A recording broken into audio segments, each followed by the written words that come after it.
Hello and welcome to another edition of the Osteopathic Lyceum podcast.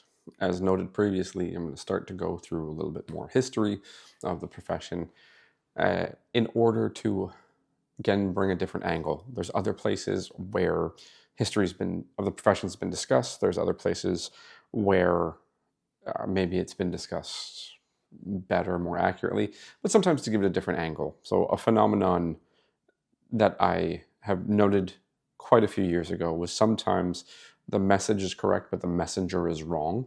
So I would provide information to people in my personal life, and they wouldn't seem to take it on particularly well. They would acknowledge it, maybe not take it on or use it as instructive. And then sometime later, they would tell me that somebody else had said something I said in the past. And they followed that advice. So my initial take was, well, why didn't you just listen to me? But what it let me do was come to the concept of correct message, incorrect messenger, or right message, incorrect messenger. And different ways to say it as I stumble. But the point here is to discuss the history of the osteopathic profession, just so that it's out there in some form that maybe is digestible to you.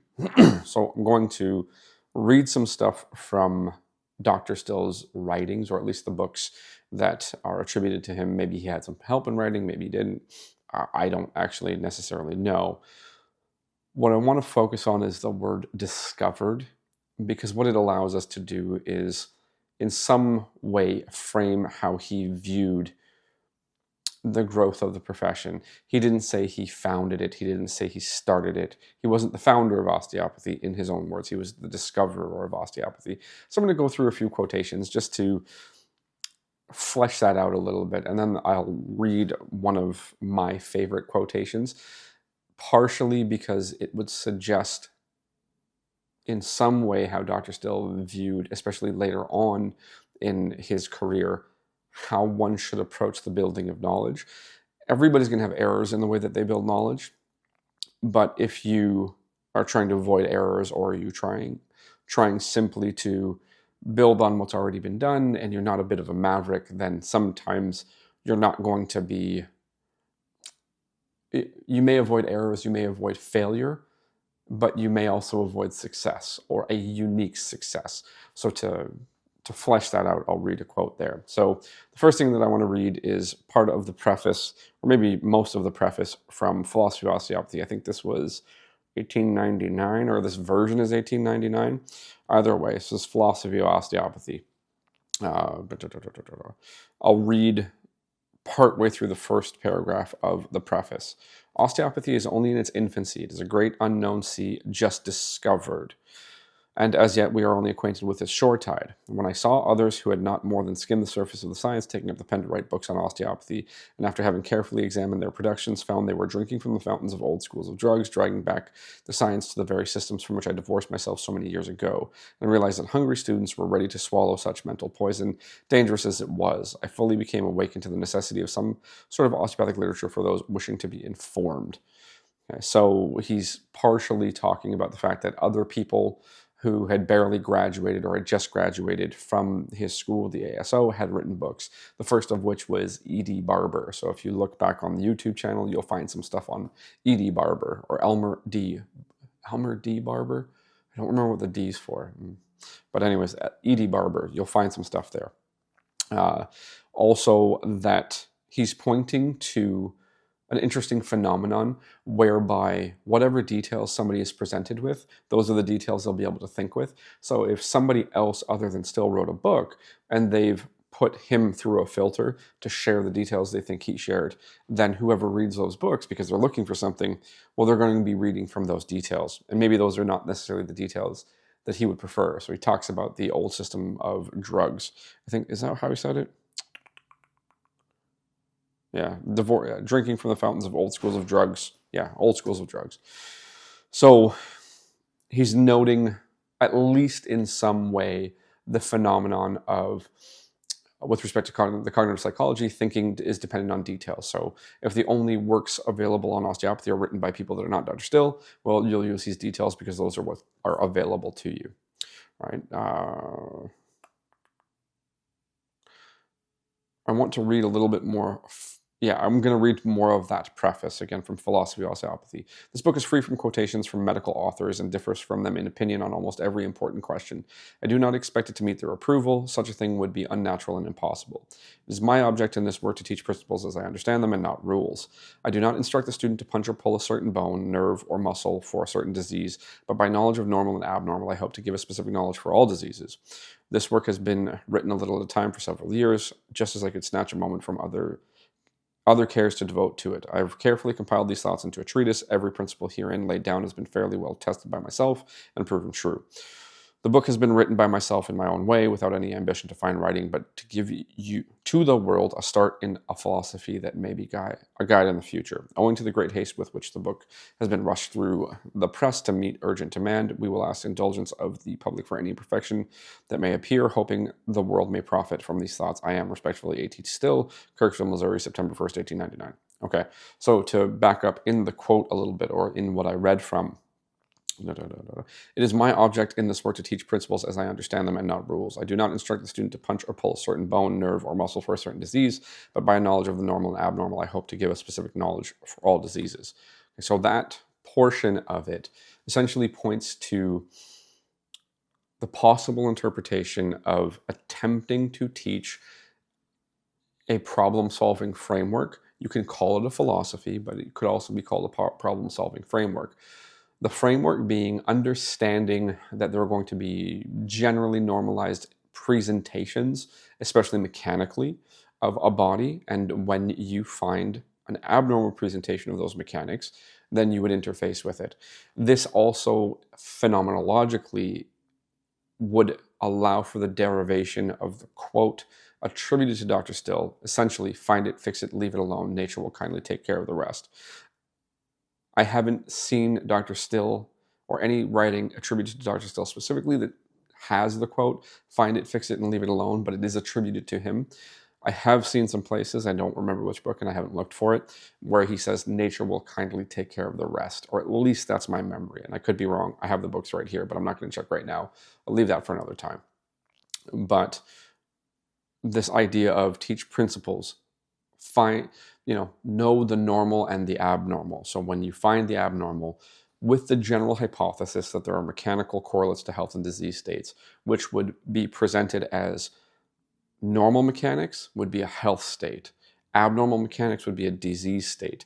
You bring those abnormal mechanics towards normal mechanics and you will interface with the disease state. That's the hypothesis of osteopathy. And Dr. Still would have tested it in the ways that he saw fit and recorded the results or thought about the results or remembered the results in the way that he saw fit. And out of that, we have the profession of osteopathy. Right? So I'm going to switch to another book. Again, the term discovered being important. Where was the one that I wanted there? Nope. Nope. Nope. Nope. Nope. Nope. Nope. Oh, there we go. Is that the one? No. Yeah, actually, sorry. Please excuse me. Philosophy and Mechanical Principles of Osteopathy. This book first came out in 1902. It's not terribly different than Philosophy of Osteopathy. There's some changes to it. They're very, very similar books writ large. They're not the exact same book, but they're very similar books. So this is on page 44 of Philosophy and Principles of Osteopathy. The seeker for truth is a man of few words, and they are used by him only to show the truths or facts he has discovered. He has no patience for the unmeaning records only offered to please the credulous, and which are of little or no value, being nothing but long recitations of ungrounded statements. Right? Essentially relating possibly to the future tagline of Missouri, or motto of the state of Missouri, which is where he was working and living and building the profession of osteopathy. Missouri is the show me state. Right, so it's colloquial, it's possibly a reach on my part, but you can sort of see, just show me what you mean as opposed to tell me what other people wrote. Show me the phenomenon, don't tell me what other people wrote about it, is essentially the way that he's taking that, or pointing to it. But again, the word discovered becomes fairly important. He does use it a decent amount. The book he uses it the most in, if I'm not mistaken, is Research and Practice. Maybe I'm nuts, am I wrong? Let me look at that. Nope, he uses the term discovered more in the autobiography. Okay, so I'm going to now read something from the autobiography of A.T. Still. He's talking about, at this point, he's talking about how the start of osteopathy in his own words, and this is in the autobiography. So I'm going to read a decent portion of this. My science or discovery was born in Kansas under many trying circumstances, on the frontier while fighting the pro-slavery sentiment and snakes and badgers, then later on through the Civil War and after the Civil War until on June 22nd, 1874, like a burst of sunshine, the whole truth dawned on my mind, that I was gradually approaching a science by study, research, and observation that would be a great benefit to the world. Is the frontier a place to study science? A college-bred gentleman may ask. Henry Ward Beecher once remarked that it made very little difference how one acquired an education, whether it be in the classic shades and frescoed halls of old Oxford or Harvard, or by the fireside in the lonely cabin on the frontier. The frontier is a good place to get the truth. There is no one there to bother you. Beecher was then in mature years and knew whereof he spoke. He had, by the experience of a lifetime, come to realize that a college education would not put good sense in a head where no brains existed. Okay, so again, the first portion, he says he discovered osteopathy in Kansas in June 22nd, 1874. Again, discovered. Saying he discovered it through observation, more so on the frontier. He's leaning into Henry Ward Beecher, talking about kind of doesn't matter where you learn stuff as long as you learn it. Also, maybe being somewhat aggressive by saying he had, by the experience of a lifetime, come to realize that a college education would not put good sense in a head where no brains existed. Right? Kind of a big deal, or kind of a strong statement, maybe is a better way to say it. To read again, the frontier is the great book of nature. It is the fountainhead of knowledge, and natural science is a here taught from first principles. How does a scientist learn of the habits and manners of the animals that he wishes to study? By observation of the animals. The old frontiersman knows more of the customs and habits of the wild animals than the scientist ever discovered. Agassiz, with all his knowledge of natural history, knew not as much of the mink and beaver as the trapper whose life business had been to catch them. So again, he's talking maybe a little bit more about primary observation as opposed to secondary observation. So primary observation could be the field worker in the scientific sense, the person who actually goes out and does the observation, collects the data. I think he's trying to make a general case with respect to osteopathy or any hands-on profession whereby you're attempting to physically interface with another human being in order to utilize the mechanical relationship between health and disease states that Still hypothesizes and has tested and has gathered some proof for, maybe hasn't told everything with respect to proof against. All good, no big deal. But the actual observation of how this plays out between a practitioner and a patient who's actually in need. Also the reality that not all patients will present the same. Not all patients are built the same. That normal variance, to be able to figure that out through actual observation. So we have some mention previously of an abstract problem-solving framework, the abnormal and the normal. We have some suggestion with respect to primary observation of the actual thing. So if you wanted to, say, derive teaching approaches from that, well, you would want to teach students how to assess somebody mechanically. You would want to teach them to identify when something's not moving as it should, mechanically speaking, and then try to apply some form of intervention and recognize just how different each person will respond, and then know that you have to respond to that particular individual. So we can't teach necessarily how to treat a disease process because it's not actually what we're interfacing with. We're interfacing with the human body mechanically, physically, in real time. We're not necessarily searching for the signals that are obscure to the eyes, the ears, and the hands and the nose with respect to the environment of observation that osteopathy works in, right? So looking at blood is not necessarily going to do a lot for the osteopathic practitioner because it's not observable by the osteopathic practitioner, as I once again stumble over my words. Right, so we've got some stuff that maybe possibly points in the direction of actually assessing real people, actually intervening with real people in order to learn the profession. So he's essentially making an argument, seemingly in different books, pointing in the direction of, say, firsthand gathering of data and firsthand gathering of approach and knowledge and skill by interfacing with the actual substance that you're working on. So if we're talking about trappers versus scientists, well, the trappers are trying to find the badgers and the beavers, so the trappers have to really understand them, whereas the scientist may be able to, at least in Still's argument, be somewhat distant from it. They'll probably observe it, but they may not need to understand it in the way that a trapper would, because if the trapper doesn't understand it properly, they'll go hungry. Whereas if the scientist doesn't understand it properly, their book might still sell. Maybe as an exaggerated example of that concept. Okay, so the final two things I'm going to read are going to be from Osteopathy Research and Practice, which is 1910. So I'm going to read two things. One relating again to the discovery of osteopathy, not Dr. Still being the founder of osteopathy, because he didn't call himself that. He didn't say that's what he did. Okay, so this is from Osteopathy Research and Practice.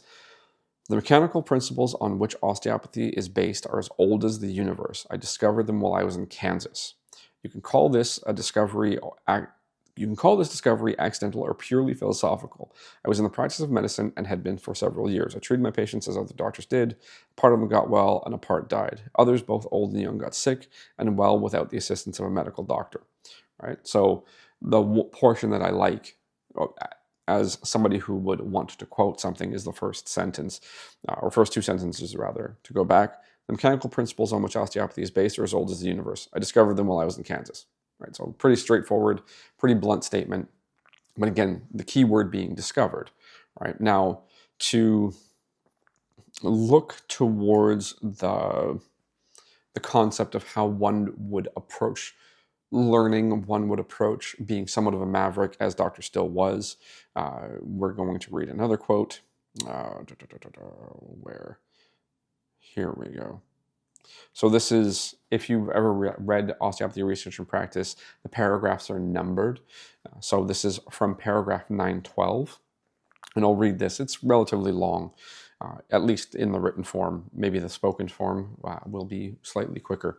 But 912, the machinist or engineer who would conduct the human body from the abnormal condition, which is disease, to the normal, which is health and happiness, must think to do as a mechanic or his effort will be a failure. So again, just to keep in mind that the hypothesis is of osteopathy. The hypothesis of osteopathy at its base is there's a mechanical relationship between health and disease states. Abnormal being disease, normal being health. So if we just go to that first sentence I read, we can pull out the portion, the machinist or engineer who would conduct the human body from the abnormal condition, which is disease, to the normal, which is health and happiness, right? So it's right there in black and white, the fundamental hypothesis. Now, it's not formed as the hypothesis. It's not stated that way, but it at least lends support to the fundamental hypothesis being just that. The abnormal is disease, the normal is health. So there's a relationship between It's a mechanical relationship between health and disease states. It's stated more clearly in the form of a hypothesis, so it's a prediction that can be tested. So if I have some form of disease state, I have some form of mechanical abnormality, and I change them, it should either get better, the disease state should either get better, or if it doesn't, there we go. It's falsifiable. So it's a falsifiable hypothesis that is at the root of osteopathy. So to continue to read, the theoretical blank has no place in this day of independent thought. He who runs a bicycle, an automobile, or any machine designed for locomotion or other purposes must acquaint himself with the parts on the whole machine before he can run it with safety to himself and others. This is the day when man's useful education is practical. The time has come for the practical man to lay down on all undemonstrable theories and prove what he says by what he does. He cannot afford to be a laughingstock for those who know and are governed by the absolute laws of nature, the laws that have been demonstrated in steam, electricity, and all professions by such men as will not walk in the footsteps of past days in the pursuit of any subject sacred or profane. The original thinker on any subject cares nothing for so-called authority, either of the past or present. He does not care for the priest, pope, president, czar, emperor, sultan, or any authority but one, and that is the God of nature, who proves his perfection by his architecture, his plan, his specification, his building and engineering of all the mechanisms mechanism of solar and planetary systems in all their works. The philosopher and mechanic and engineer is the only author to whom I pay homage. Keep your mud valves open and your engine in such condition that you can move out of the hearing of theories and halt for all coming days by the side of the river of pure waters of reason and be able to demonstrate that which you assert. The more we know of the architecture of the God of nature and the closer we follow it, the better we will be pleased with the results of our work. Okay, so it's the whole deal here is not being bound by previous thought, by previous claim. Previous thought and previous claim likely have value, but if there's an error in the previous thought and previous claim on which all the normal or standard or consensus knowledge is built, and we don't know that that error is there, then we're stuck with that error. We reproduce that error at all points. If we are unbound by that and are willing to explore for error, then it is much more likely that once we find it, we will be able to shift away from it. Acknowledge the value of that which came before, but don't be bound to it. So really long quote, but the portion that really sticks out for me, he does not care for the priest, pope, president, czar, emperor, sultan, or any authority, but one, and that is the God of nature, who proves his perfection by his architecture, his plan, his specification. It's really the initial part. Yeah, there we go. To actually go back one sentence, and then I'll read it again. The original thinker on any subject cares nothing for the so-called authority, either of the past or present. Again, that's the real part. The rest of it's more of the flowery language. But the idea of not being bogged down in what has already been while acknowledging which parts have value. So Still is probably better described as a maverick, as an innovator. Therefore, what he says would probably be best looked at through those lenses, such that somebody who is not a maverick maybe won't have as much value in that approach. Not everybody's going to be a maverick, not everybody's going to be an innovator, and that's okay. But the maverick and the innovator, through theory of mind or how they view how the other people think, they'll overlay that. Everybody overlays, generally speaking, the manner in which they think on other people. So they think other people think like them, even though they know that's not always the case. It's probably the easier initial assumption or initial starting point that people will go for. But to not simply stay in the tracks that have been previously laid out, Dr. Still is giving us at least some motivation, some direction, some drive to consider other ways of looking at things. What I would say is that has motivated me to do that with respect to osteopathy. There's a lot of what I think I see in osteopathy that is undemonstrable theory, that is easy to falsify, and yet it continues. Partially, it continues through the form of cultural reproduction. Somebody taught it to somebody this way, so that person teaches it to somebody else that way, because, clearly it's working, right? So they're not necessarily going and leveraging the essence of what Dr. Still may have been attempting to say. I think he was trying to motivate mavericks and motivate people to not simply reproduce what is already there, to reconsider, to take a new approach, to recognize that if you can identify an error in previous thought, previous knowledge, then maybe you should try to do something about it. What I will say is that I think there's errors in osteopathic thought. Right? I think that, so I am exploring it. My students are helping in that process with doing their thesis experiments. We're getting some interesting results. Sometimes there is a relationship between internal physiological function and mechanical change, right? And we can see that through measuring things like heart rate and blood pressure, and measuring things like inspiratory volume and expiratory volume, but it's not necessarily always the case. So it's not always the case that if you rib spring somebody that their inspiratory and expiratory volumes will get better. Sometimes they get worse, sometimes nothing happens. Same thing with heart rate and blood pressure. If you provide an intervention in the region of the neck or the base of the skull, yeah, heart rate and blood pressure may drop, but not always. Right? So we want to know those things because maybe there isn't always a mechanical relationship between how something's functioning and what will happen when you change the mechanical side. So maybe it's not always the case, but we should find out. And maybe in finding that out, we'll figure out who is a better candidate for mechanical intervention, and maybe who's a better candidate for other forms of intervention, right? So again, to maybe reiterate, to tie this up a little bit, I think it's important to note that Dr. Still used the term discovery a decent amount. He considered himself as discovering osteopathy, which the mechanical principles it's based on are as old as the universe, and he discovered them in Kansas, right? So that concept of being a discoverer is probably pointing to his approach to things being more innovative, being more of a maverick, maybe also being more motivated by personal trauma and personal pain through the loss of his family and what he viewed as the standard medical approach at the time, right? So he's motivated to be a maverick in that sense. Maybe it was already his personality, who knows? But he's definitely trying to seemingly motivate osteopathic practitioners at the time and in the future to be mavericks, as opposed to look to the past. Try to find a way to re-examine things, reconsider things.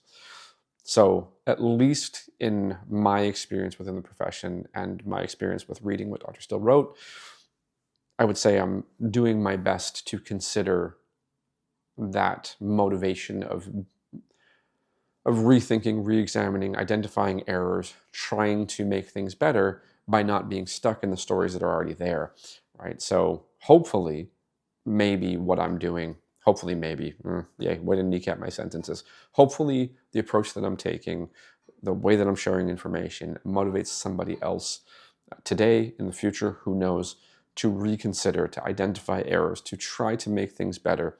Even if you fail, at least we've explored something to recognize that, hey, maybe my exploration didn't make anything better, but at least it was explored, so somebody else in the future doesn't have to explore that same area because they already see it didn't work.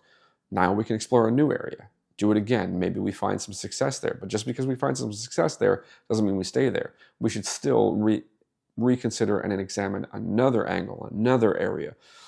The more failures we have, the quicker we have them, it is at least predictable that maybe we get to something that is stable and consistent as far as knowledge, as far as understanding, as far as practical application,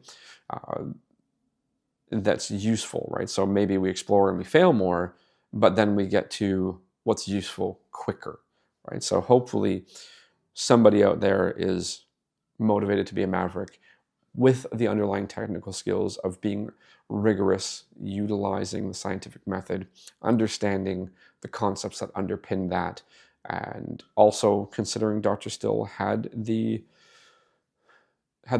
gave us the benefit of at least pointing in the direction of utilizing abstract problem-solving frameworks. So the problem-solving framework's the same in the form of the abnormal to the normal, regardless of who you're applying it to, but the presentation may be different, the results may be different, how they respond may be different, right? So the abstract framework, the concept of principles, the term he used being principles, can drive us to maybe understand how he thought this should all be practiced.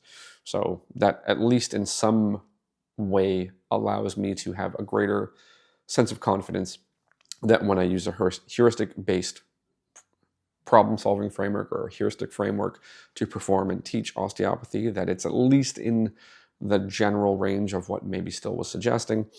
Not that I necessarily need that as something to make me confident, but within the realm of the profession, it provides some pedigree, it provides some direction, it provides some understanding of the past to now, and I can then leverage the knowledge that has been produced in other ways where exploration has happened, and then I can apply it and test it within a group of students who are learning, who are doing really good.